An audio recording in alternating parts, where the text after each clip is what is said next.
It's talk about the most invisible addiction there is. The addiction to being liked. It doesn't come in a bottle or a pill. It doesn't ruin your liver.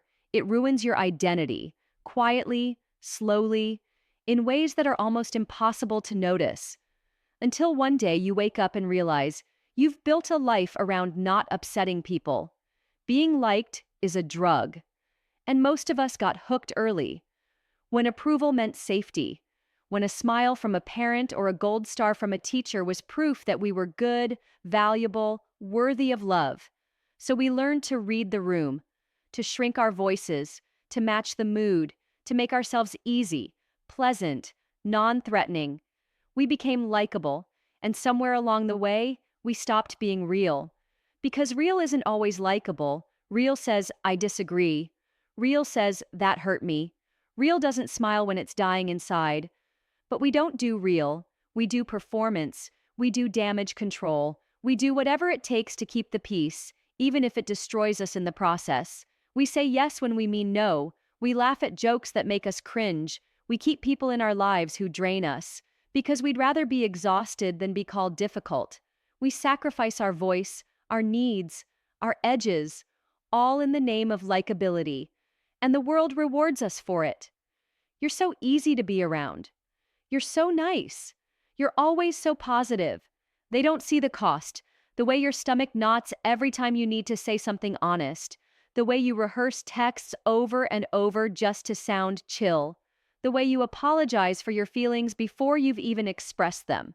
People think addiction is about losing control.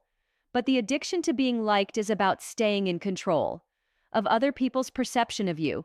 It's needing to be seen as good more than needing to be seen as true. And here's the worst part. The more you're liked by others, the less you recognize yourself. Because people aren't liking you. They're liking the version of you that you've edited, polished, and filtered for their comfort.